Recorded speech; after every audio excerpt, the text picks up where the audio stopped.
Time in the screen. What's worse and what's better? In this video, we are going to break down 4 main concepts around screen time. And stay with me because they're going to be really helpful for your brain. First, we're going to talk about what types of screens, phones or TVs or computers, are they worse or better?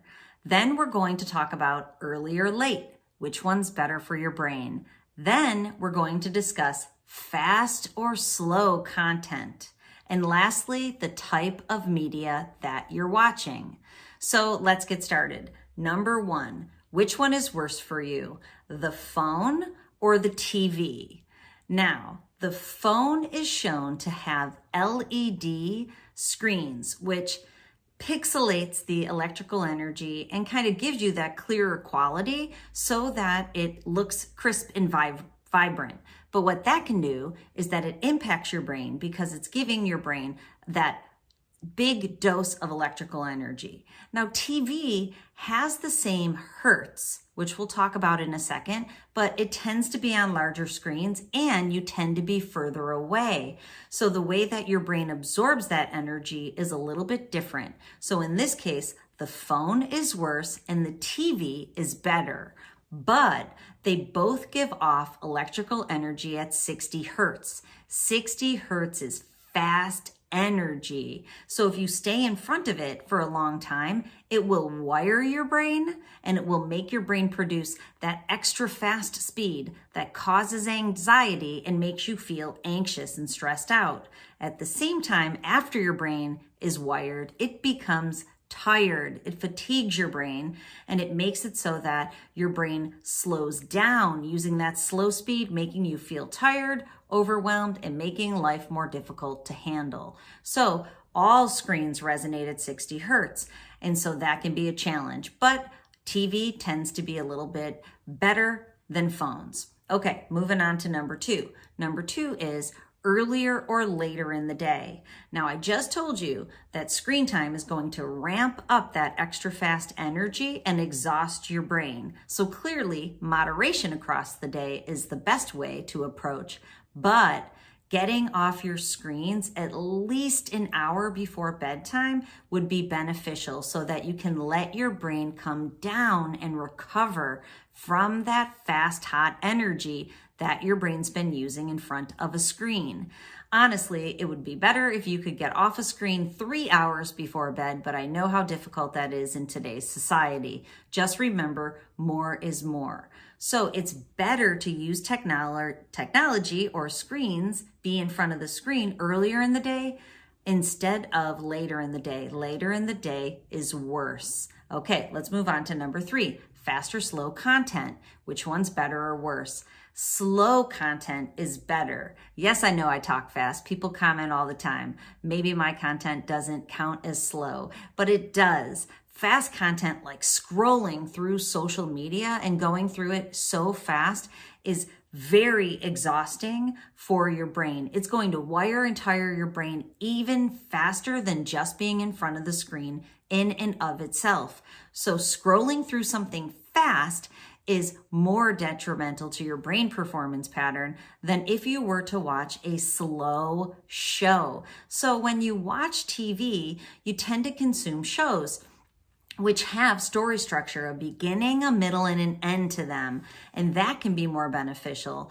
And so slower is better than faster. We know too, science shows, and I think it's pretty interesting, that even 10, 15 years ago, TV shows didn't have as many screen changes. If you watch shows from just a few years ago, they were slower. If you watch shows from 30 years ago, it was like watching a play on the screen.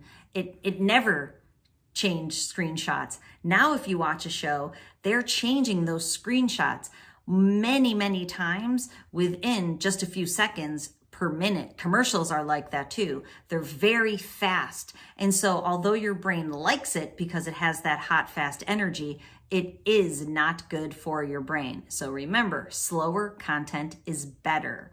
Okay, moving on to the type of media. Number 3, the type of media that you consume is important. It's very important. I might argue it's one of the more important factors because when you go into the screen, much of the content is considered a supernormal stimulus, and supernormal stimuli exist on a continuum, and it works like this.